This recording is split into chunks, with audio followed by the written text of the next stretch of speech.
বাংলাদেশ জাতীয়তাবাদী ছাত্রদল এই 5 আগস্ট পরবর্তী সময়ে ঢাকা বিশ্ববিদ্যালয় ছাত্র সংসদ নির্বাচনের প্রস্তুতির বিষয়ে বিশ্ববিদ্যালয় যতগুলো মিটিং করেছে আমরা ততগুলো মিটিং এ অত্যন্ত ইতিবাচক এবং প্রাণবন্তভাবে আমরা সেগুলো উপস্থিত ছিলাম এবং বাংলাদেশ জাতীয়তাবাদী ছাত্রদলের পক্ষ থেকে 40টিরও বেশি সুপারিশ করা হয়েছে এবং 377টি সংস্কারের বিষয়ে বাংলাদেশ জাতীয়তাবাদী ছাত্রদল মত দিয়েছে।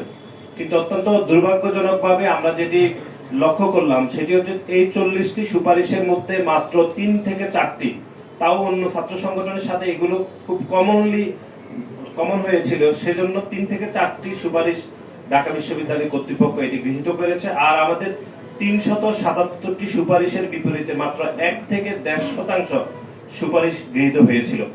এর মধ্যে আপনারা জানেন যে ঢাকা বিশ্ববিদ্যালয়ের যিনি সভাপতি হন তিনি দীর্ঘদিন ধরে এটি একটি অনির্বাচিত সভাপতি, চাইলে নির্বাচিত সংসদকে যে কোনো সময় বাতিল করতে পারেন বা বিলুপ্ত করতে পারেন। সেজন্য বাংলাদেশ জাতীয়তাবাদী ছাত্রদলের পক্ষ থেকে এই বিষয়ে সুস্পষ্ট আমাদের প্রস্তাবনা ছিল, অন্তত ঢাকা বিশ্ববিদ্যালয়ে যিনি সভাপতি হবেন তিনি যেন অবশ্যই নির্বাচিত হন।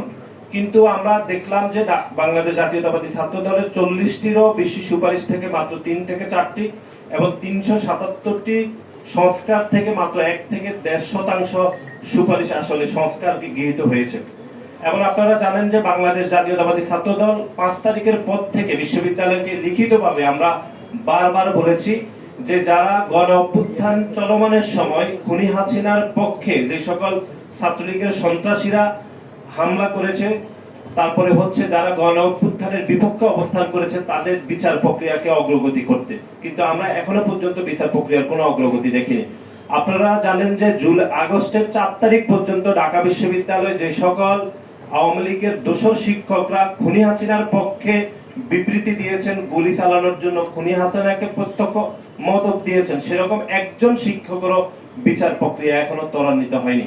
শুধু সেটি নয়, আপনারা দেখেছেন যে ঢাকা বিশ্ববিদ্যালয়ের রেজিস্ট্রার ভবনের জুলাইয়ের 4 তারিখ এবং আগস্টের 4 এবং 3 তারিখে খুনি হাসিনার পক্ষে যারা মিছিল করেছে এরকম একজন কর্মকর্তার বিচার প্রক্রিয়া ঢাকা বিশ্ববিদ্যালয় শুরু করতে পারেনি। সুতরাং এই যে যাবতীয় প্রতিটি পদক্ষেপকে নেতিবাচকভাবে গ্রহণ করে যে ছাত্র সংসদের তারিখ ঘোষণা করা হয়েছে, তারপর আমরা সেই তারিখকে আমরা ইতিবাচকভাবে দেখছি। এই জন্যই দেখছি কারণ আমরা মনে করি যে শিক্ষার্থীরা জুলাই এবং আগস্টের যে গণ অভ্যুত্থানে অংশগ্রহণ করেছে সে গণ অভ্যুত্থানে একটি স্পিরিট ছিল, একটি ছাত্র সংসদ নির্বাচন করতে হবে।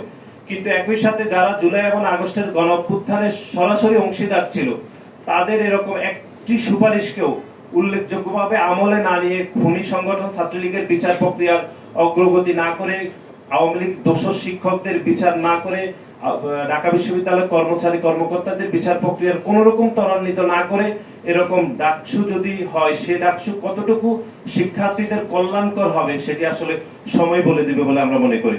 এখানে করার মতো সব ধরনের প্রস্তুতি আমাদের সে ধরনের ছিল, কিন্তু আমরা আমাদের পূর্ব নির্ধারিত সেই সিদ্ধান্তের পরিবর্তন করেছি। কিন্তু এখানে একটি বিষয় বলতে যাচ্ছি যে জনদুর্ভোগ হবে এটা তো আমরা দায়ী নয়, কারণ হলো আমাদের শহীদ মিনার আমরা নিয়েছিলাম যে জনদুর্ভোগ যেন না হয়, এবং আমাদের যে লক্ষাধিক নেতাকর্মী আসবে তারা তো এই স্পেসগুলো ভরে যাবে। তো যা হোক, এখন তো বাস্তবতা মেনে নিয়েই আমাদের শাহবাগে করতে হচ্ছে। এখানে আমি আরেকটি বিষয় বলছি, সোহরাওয়ার্দী উদ্যানে আমরা আজকে আপনাদের এই সাংবাদিকদের মাঝে দৃষ্টি আকর্ষণ করছি, আমরা সোহরাওয়ার্দী উদ্যান কর্তৃপক্ষের সাথে যোগাযোগ করেছি, কিন্তু সেখানে আমরা চাচ্ছি যে আমাদের যে বাসগুলো আসবে সারা দেশ থেকে যে যানবাহনগুলো আসবে, আমরা যেন এই মৎস্য ভবন হয়ে সোহরাওয়ার্দী উদ্যানে আমরা যেন আমাদের যানবাহনগুলো রাখতে পারি, সেই ব্যবস্থা যেন সোহরাওয়ার্দী উদ্যান কর্তৃপক্ষ করে। কারণ আমরা জেনেছি যে অনেকটা সময় নিয়ে নাকি কোনো একটা ছাত্র সংগঠন এই অনুমতি নিয়েছে। তো আমাদের এখানে সংঘর্ষ হওয়ার সামান্যতম কোনো সম্ভাবনা নেই। এই কারণে ছাত্রদল ইতিমধ্যে আমরা সেই ধরনের দিক নির্দেশনা প্রদান করেছি এবং আমরা অবগত করেছি যে ওই রাস্তা পরিহার করে যে এনসিপি যে বাসগুলো নিয়ে আসবে কিংবা যানবাহনগুলো ঢুকবে তাদের সাথে সামান্যতম কোনো প্রকার তারা যদি দুর্ব্যবহার করে, উস্কানিমূলক কর্মকাণ্ড করে, ছাত্রদল সেই পথে পা দেবে না এবং সেগুলো তারা নিবৃত্ত করবে। সবাইকে ধন্যবাদ।